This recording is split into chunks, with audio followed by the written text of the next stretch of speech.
herzlich willkommen bei Multilingual Stories. Mein Name ist Dr. Bettina Gruber und ich bin die Linguistin.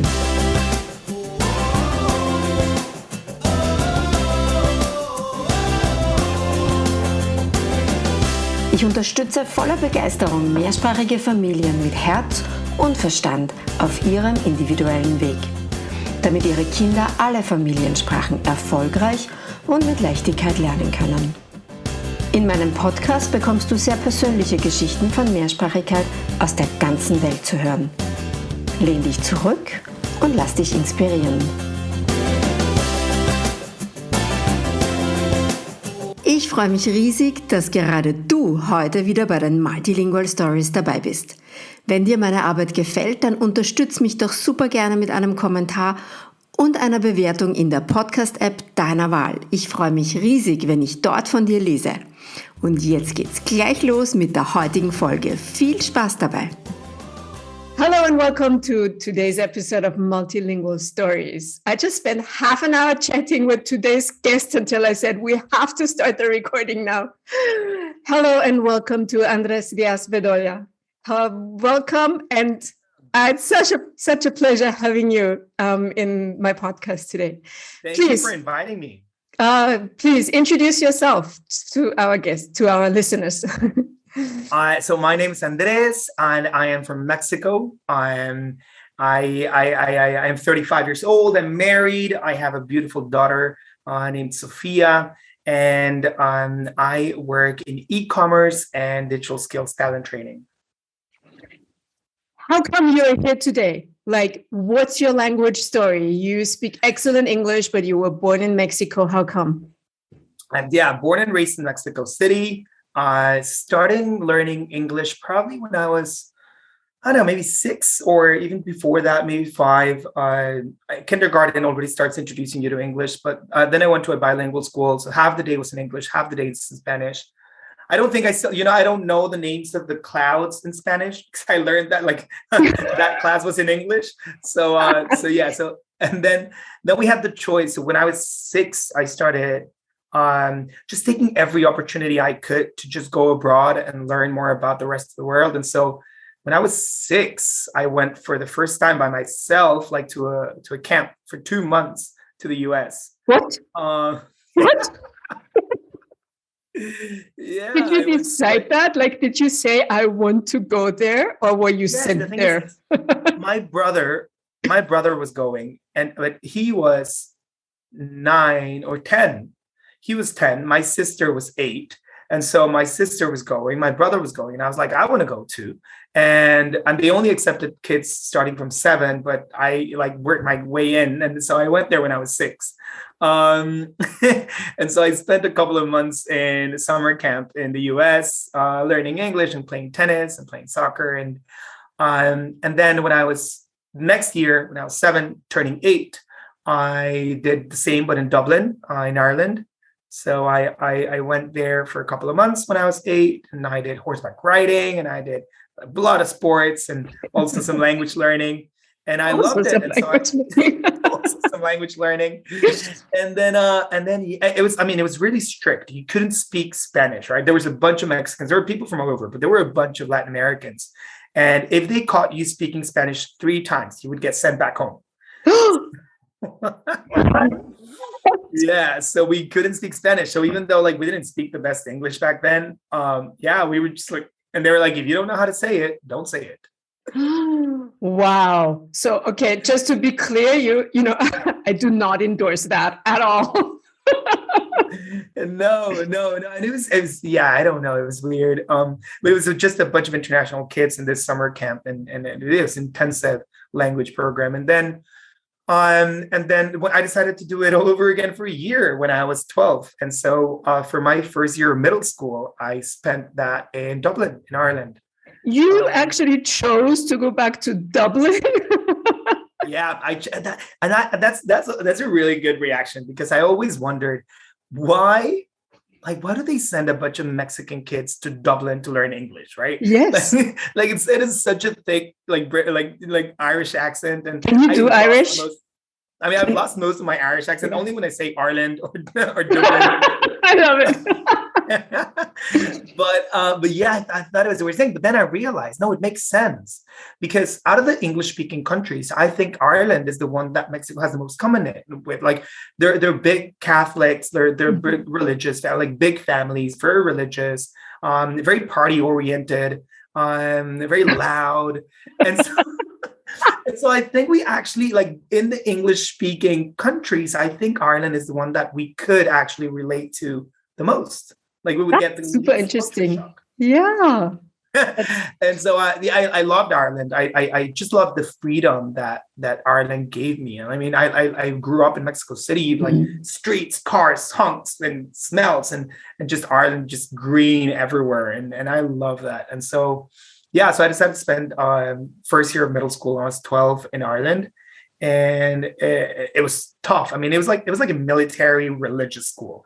So we had like an hour of church every morning at 7 a.m. So in the morning, like 6 a.m. would be like section B, wake up, first one to shower, 3 minutes now.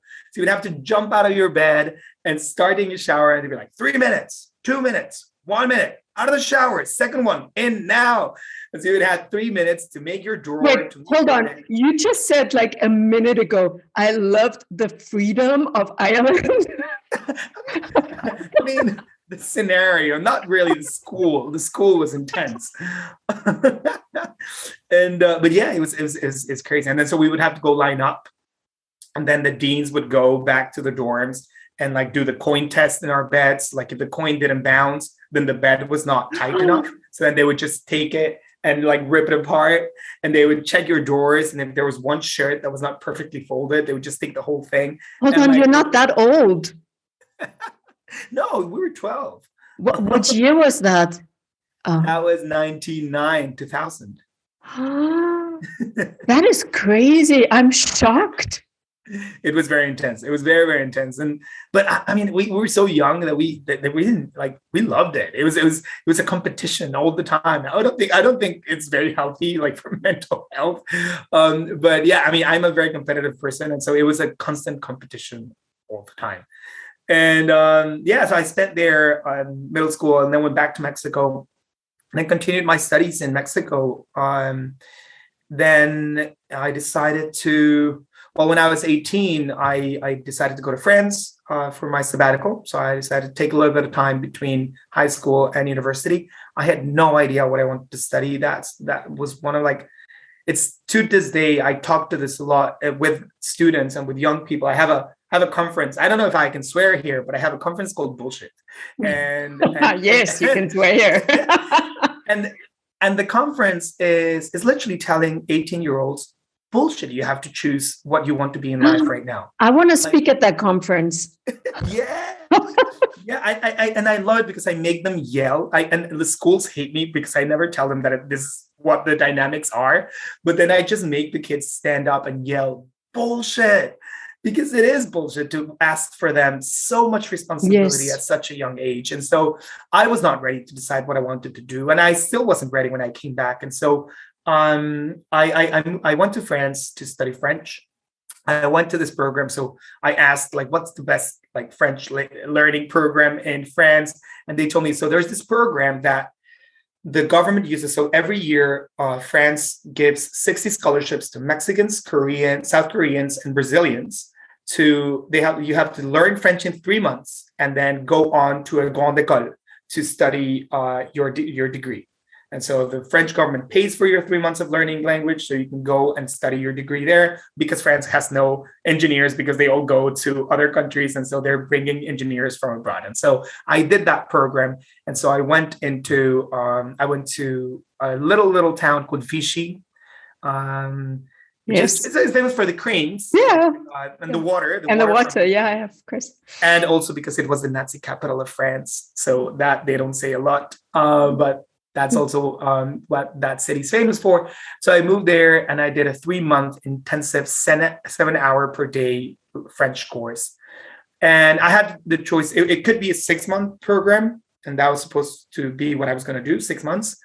But then in 3 months, I was like, I think I've learned already. And so I negotiated with my family, like the famille d'accueil, like the family that hosted me in France. I was like, hey, so my parents already paid, because my parents wouldn't let me backpack through Europe. They were like, no, like do it properly, like get hotels. And so I really wanted to backpack. And so I negotiated with my host family, and I was like, hey, so my parents already paid you for 3 more months of accommodation. And actually they gave me the money to pay for 3 more months of language classes. But would it be okay for me to keep that money? And would you give me back the money that they paid you? And I'll take your kid to Mexico back with me for 3 months when I finish. And they were like, sure. So they gave me the money for the house, and I took the money from the school, and I went traveling for 3 months. It's really funny what you said. Your parents wanted you to do it the proper way with hotels instead of backpacking. In my world, for an 18-year-old, how do you travel Europe properly? You backpack. True. It's true. There was this thing, every time we went to Europe, because I'm the third kid. So my brother had backpack, but my brother got nice. There's this thing in Mexico where they, you book 30 nights. For example, if you're going to do a 30-day trip, you book 30 nights and you don't know what hotels you're going to stay in. So they only tell you they're going to be 3-star hotels. And just before the night before, you tell us, I'm going to this place now, and they assign you which hotel you're going to go to. And so that's what my brother did. And my sister also did something kind of like that. But I was like, nah, I want a backpack. And so, and every time we were in Europe and my mother would see backpackers, she'd be like, oh, poor, we would hear Mexicans. And she'd be like, I'm sure they haven't eaten a proper meal in days. Let's invite them over for lunch. And so I have so many memories of inviting backpackers over for lunch when we were traveling in Europe, because my mom would think that they haven't had a proper meal. And so she was like, no, when you travel, you're going to do it right. And I was like, nah, I want a backpack. And so I did it. And I did learn French. You didn't tell your parents? Yeah, I did. When I negotiated, once everything was negotiated, I told them, hey, I got the money. Everything's set and I'm going to travel. And they were like, okay, you're there already. And so, yeah, so I kind of thought that I learned French, and then I went back to Mexico, studied university. I studied international business just because I had no idea what I wanted to study really. And I just felt like it was international. I loved the world and traveling. And so international and business, I was like, I don't want to starve. I want something that will put food on my table. So international business it is. And then for exchange, I went back to France, and I got there, and my program was supposed to be in English, but the head of the program, she was like, you actually do kind of speak French, so might as well just take your classes in French, go to the French program. And so I moved to the French program, and that really helped me. I was the only one of my friends in exchange that actually learned French, because everyone was just partying, but because my classes were in French, I had to learn. And so, yeah, so I did that. Yeah. And then I went back to Mexico, started working for the government. I worked in for Mexico. It was my dream. It was literally when I read the description of what Pro Mexico was, it was like the government office that promotes Mexico in the world, attracts investment, promotes foreign trade, and internationalizes Mexican companies. And I was like, here's where I want to work. I went there to work, and my boss, after a year, he was like, Andres, you're too excited. You want to do too many things. Leave the government. Get out of the government. I thought I was getting promoted, right? Yeah. One would think so. And he was like, no, this is going to depress you. We're very slow. This is very bureaucratic. Go do something outside, work in the private sector. And then if you really want to do government later on in your life, then come back. But right now, do something for yourself outside of government. And I applied for a scholarship. And 2 weeks later, they told me I got it. And I moved to China. Okay, hold the horses. Why China? 2 weeks later, is there anything you ever do slow in your life? Oh, no.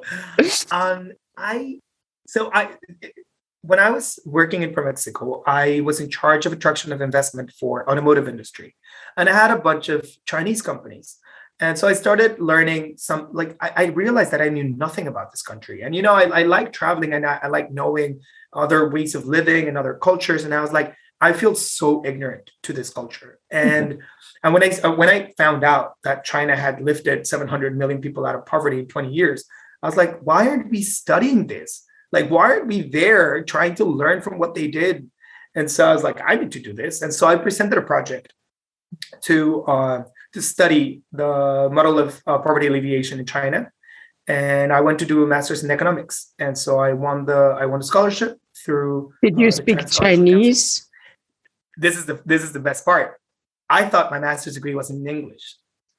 And so I moved to China, like literally packed my bags, had no idea where I was going. I didn't even know the name of my university.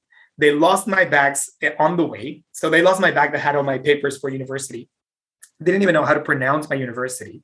Someone like at the airport told me like I arrived at 1 a.m. My flight was delayed without a luggage. And they were like, okay, take this bus, last stop, you go to your university. But it's a huge campus.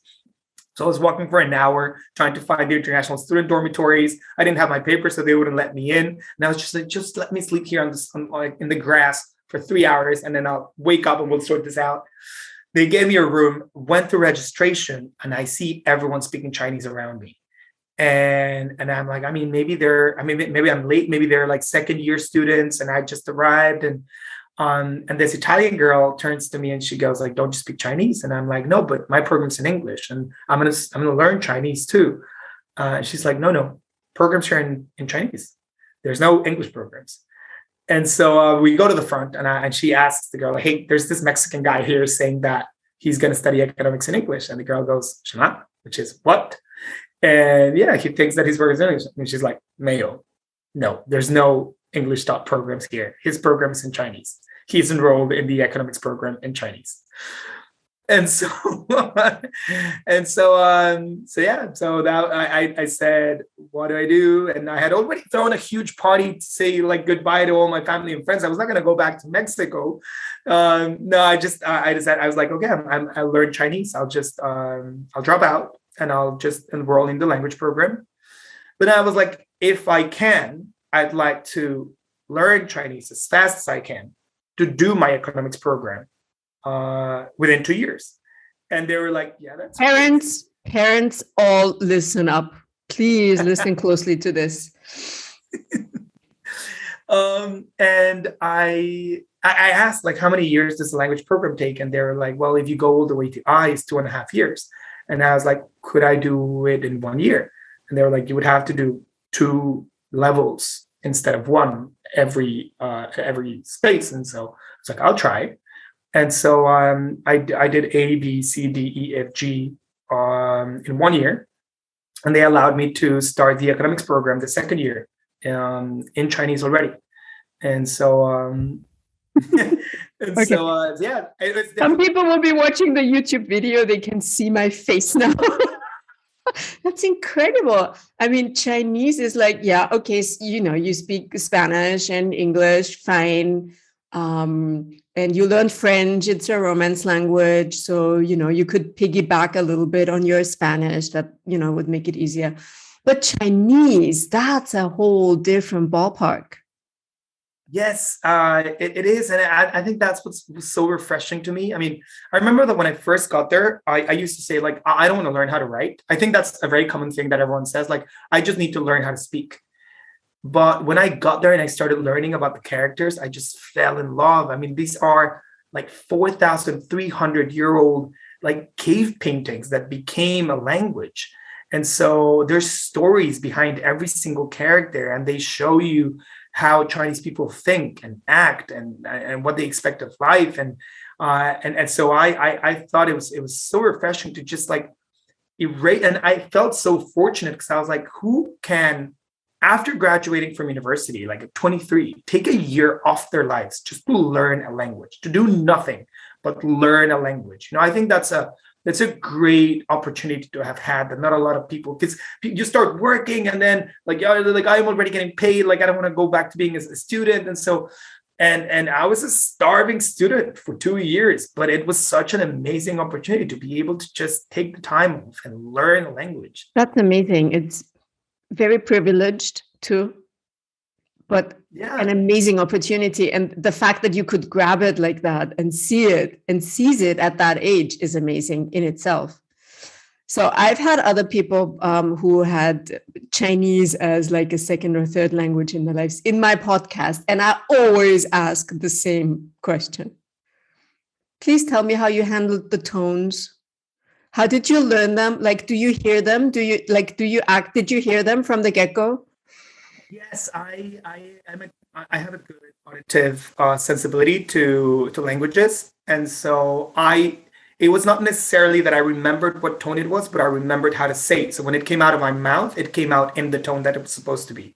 So like the change, for example, when you have two third tones, so like you would have to say, for example, ni hao. Ni actually has a third tone, which is ni, and hao also has a third tone, which is hao.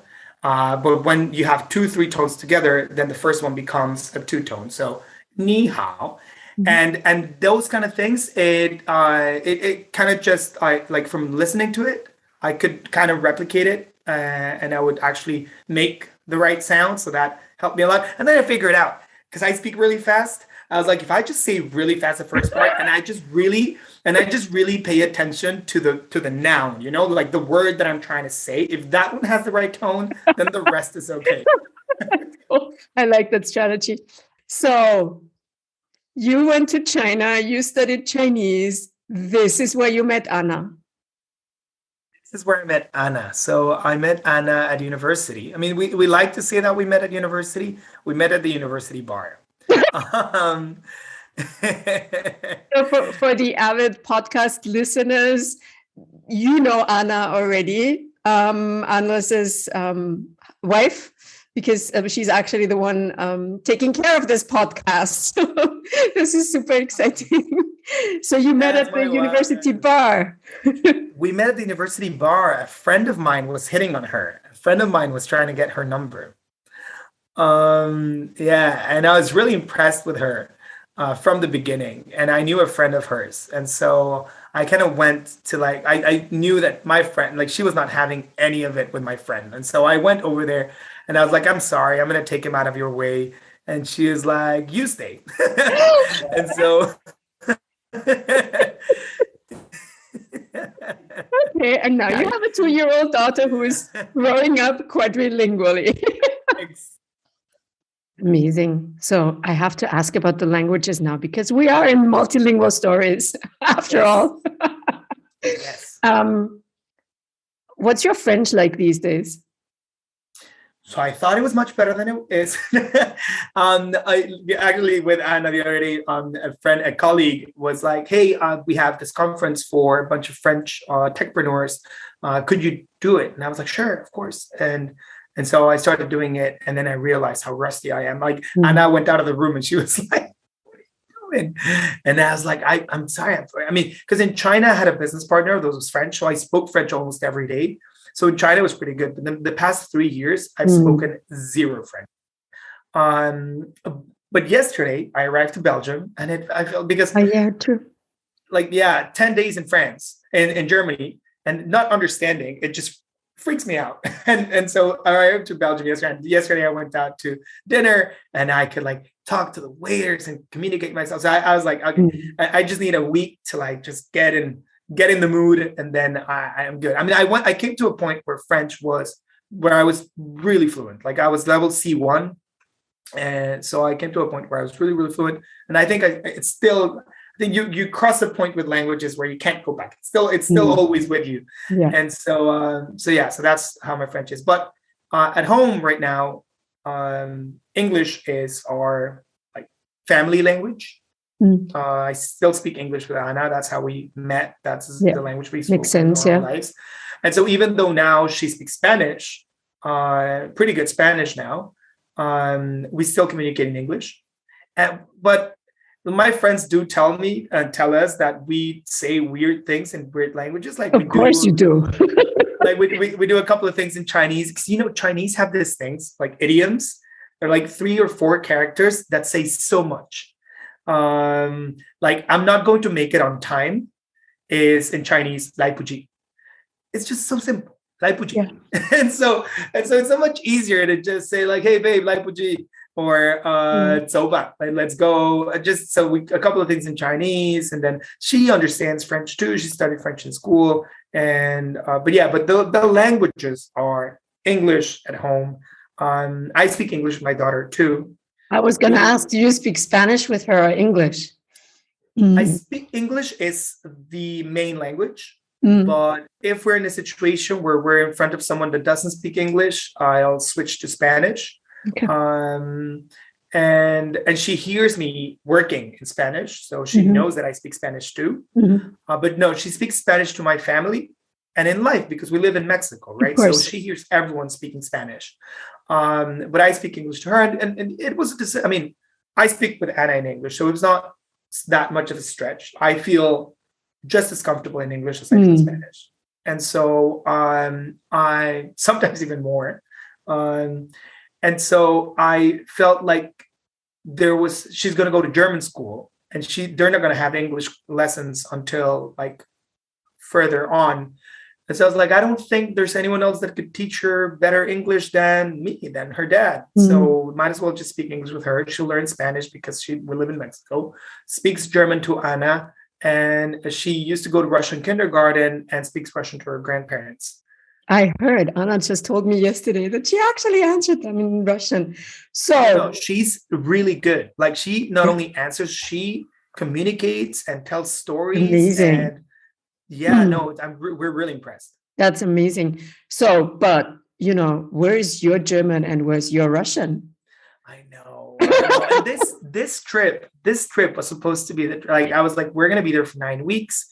I'm gonna take German classes every day. Because the thing is, I feel like I'm not one of those people that can learn a language by just being in the place. I'm like learning from listening. I'm a nerd. I need to sit down and understand it. Like I need to understand where it comes from in order to be able to speak it. And that's why I got so into characters, because characters told me a story, right? And then French also, I didn't only study the language. I studied, because French are very proud of what they've done with their language, how French has gone through a whole process of making it beautiful, of making it like sounding appealing to the ear.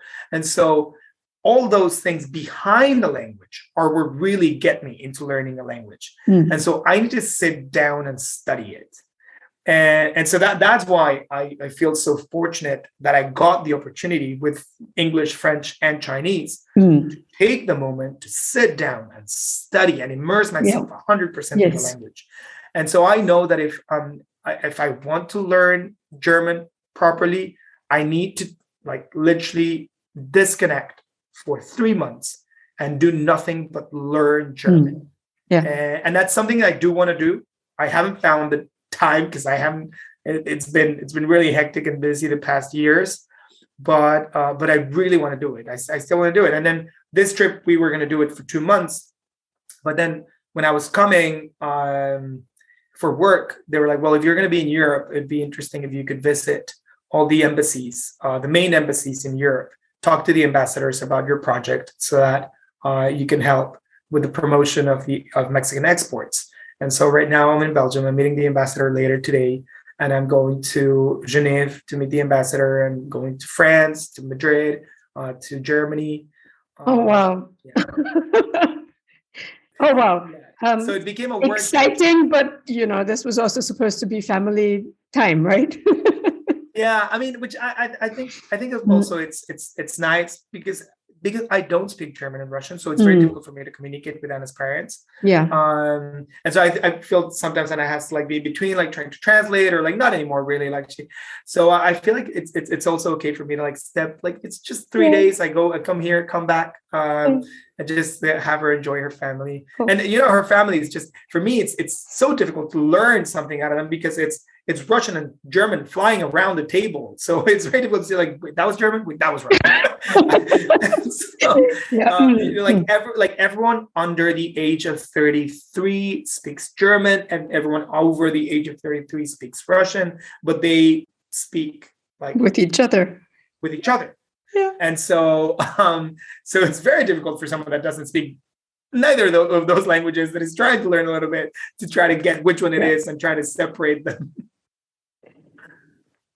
As a kind of last question, I would like to take a step back. Like, I think, it basically, you said it throughout the entire conversation, basically in many different words, but I'd like to just bring it to a point. If you have to describe what you gain from learning all these languages, what would you say? Perspective. I like different perspectives. I feel like I have different personalities when I speak different languages. Of course, my tone of voice changes. Like I'm more nasal when I speak English, for example, and I think that changes me. And but it also changes, I think, and I see it, for example, also with my daughter, with Sofia. I see how her, like, she switches, like, from the way that she sees things, and she has the ability to see things from different angles before making a decision. And I've seen that, like, I've always admired Anna so much because she is so smart in the way that she can try to bring something for, like, she has so many, like, boxes, and she can always bring different things from different boxes to make one statement or one decision or one sentence.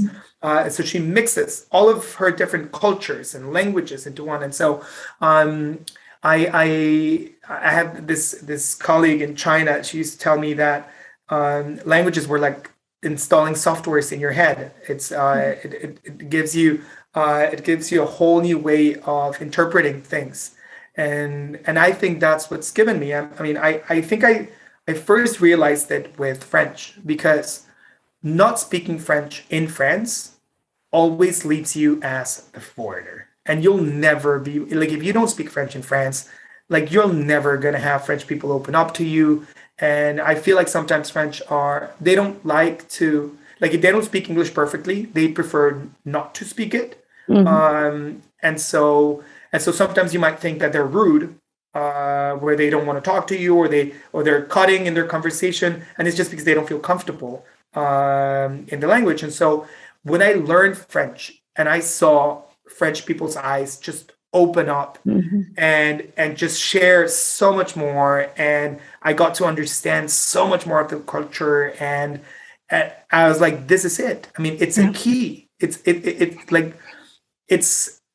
There's no app, no artificial intelligence that will ever be able to do what speaking a language to a person of that origin does. It connects you. It shows respect for their culture and for their history and for their country, and it opens up so many opportunities. Right now with Chinese, then I see it all the time. Like, when I've gotten so many opportunities because I speak Chinese. Like, when I speak Chinese back to my colleagues, they feel respected. They feel like I have a genuine interest for them, for their culture and their history. So for me, it's given me so much perspective, and it's opened up so many opportunities to really try to be more empathic and try to understand from other people's point of view how they see life. And I think that's a great skill to have, like, to be able to be a bunch of people in yourself, to try to see things from different perspectives. I think that's a great thing that languages has given me. I completely agree. This is the reason, everything that you just described is the reason why I take a sometimes, or for some people, controversial stance, saying I think it's the duty of parents of multicultural children to pass on their languages. It's not an option. It's not maybe if we'll succeed. It's a duty, because you need to be able to connect to the culture where you come from. And language is one of the main means to do so. That is something that I actually wanted to ask you, because this whole thing about me speaking English to my daughter, like, my friends hate it. My friends tell me, like, you are ridiculous. Like, speak Spanish to your daughter. Like, you're Mexican, she's Mexican. Like, don't do this to her. And I I mean, I don't think that this is going to be forever, like me speaking English to her.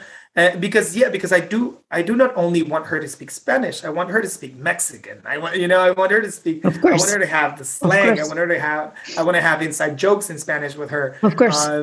And so it's always been something like when we made the decision, like Anna and I, when we made the decision of me speaking English, I was like, yes, 100%. But it's always been in the back of my head, like when is it a good time, or like for me to go back to my Spanish and like be able to have a relationship in Mexican Spanish with her? That's a really interesting question. So here's the thing. To be perfectly honest, had you come to me 2 years ago, before Sofia was born or when she was just born, I would not have recommended making English the sole language of conversation. Because you were brought up with Spanish, so you were used, like all the child-directed speech, all the children's nursery rhymes, the poems that you grew up with. You grew up with Mexican poems and Mexican nursery rhymes, and the way that people talk to children in Mexico. That's what you experienced. And that is a kind of connection that you not only formed with your parents through the language, but also with the language.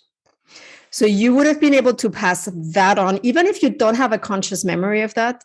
It is something you would have passed on to Sofia, right? That doesn't mean that that English couldn't be your family language.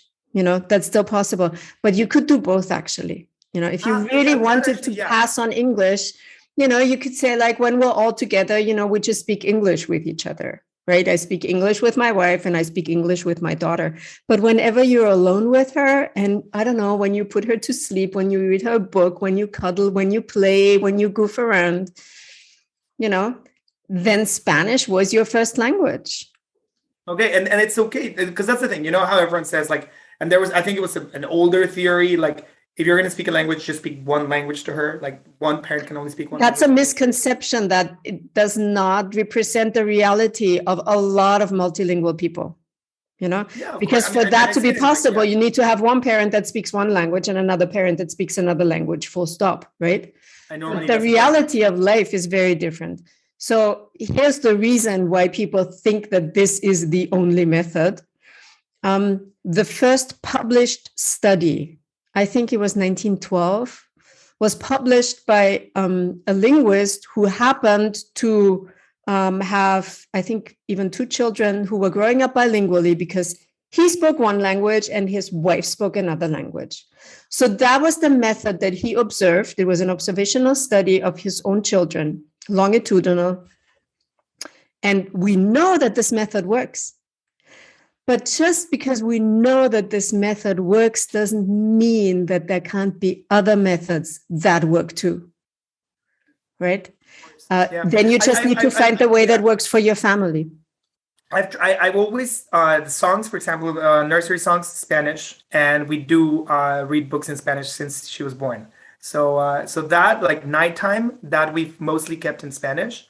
That's there's great. a couple of books and things that we do, but that, and she, like, when I hear her, like, she sings the songs that I sang when I was little in That's Spanish, great. like Mexican songs. So that I've been able to keep, which is good. Yeah, if I didn't have that, I would feel terrible about myself. Like, if she didn't sing, like, Pimpón es un muñeco, like those, I love when she sings those kind of songs. And I mean, at the end of the day, and I can see it, like, she's so little, but I can see it already how she understands the difference. Like, she understands perfectly that it's when to switch and who to speak what with, and she feels comfortable with specific things. There's phrases that she prefers saying in specific language, and so it's really interesting.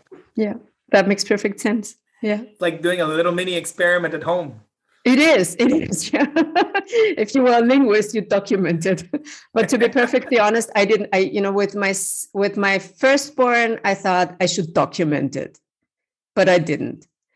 My second-born, she was, off the charts with her languages. Like, she was speaking super early, to the extent that I sort of got a little sad because we didn't get all those mistakes that children make that I find so cute, because she was just so far ahead, but in all her languages. So I started documenting it. What does she speak? Well, she speaks, now they speak Greek, German, and English. but it used to be just German and Greek. But they got much more German input than Greek input, but she was like way ahead of everything. So I started recording it just because it was so interesting what she produced at a really early age. But it's so much work doing that. Like that's a full-blown research study, right? So I didn't take the time to do that at the end. It's complicated. It's complicated. Yeah. But that's so cool. And Greek and German, I think those are also like very opposed languages. Like they don't have a lot of similarities, right? No. Yeah. So the cool thing is, and that's what the children really love. So we have a lot of Greek words in German, like math. It's the same in English, right? Like math and even language, like everything about grammar. A lot of those words come from Greek. Biology, science. You have a lot of Greek-based words. And our kids love that because at school, they would always point out to the teachers, like, I know where that comes from.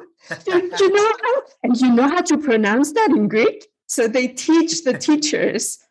Like the teacher of my second born, she told me they were talking about hexagons and pentagons. And like through the entire room, like my daughter would say, that's Greek word. Of course. Yeah. That's actually something that I was just thinking about yesterday with my friend. In France, for example, all the Asians complained that Latinos should not be in the same classroom as they were. They're like, it's not fair because for the Mexicans, the Spanish, the Italians, when the teacher asks, how do you say airplane in French? We just go like avion and it works. It's like, yeah, that's it. Yeah. Right? And it's because it's the same word in old Romance languages. So the Asians, the Japanese, the Chinese, the Koreans were like, we cannot be in the same class. Like they should be in a different class. And then so when I was in France, I was like, oh, suck it up. But then when I went to China, and then I was like, we should not be in the same class as the Japanese. It's unfair because Japanese have the kanji, and one out of each 4 characters in Japanese is a Chinese character. And so they know that character because it's in their language. And so even if they mispronounce it and they pronounce it the way the Japanese would, the Chinese teachers know what they mean because they understand the Japanese kanjis too.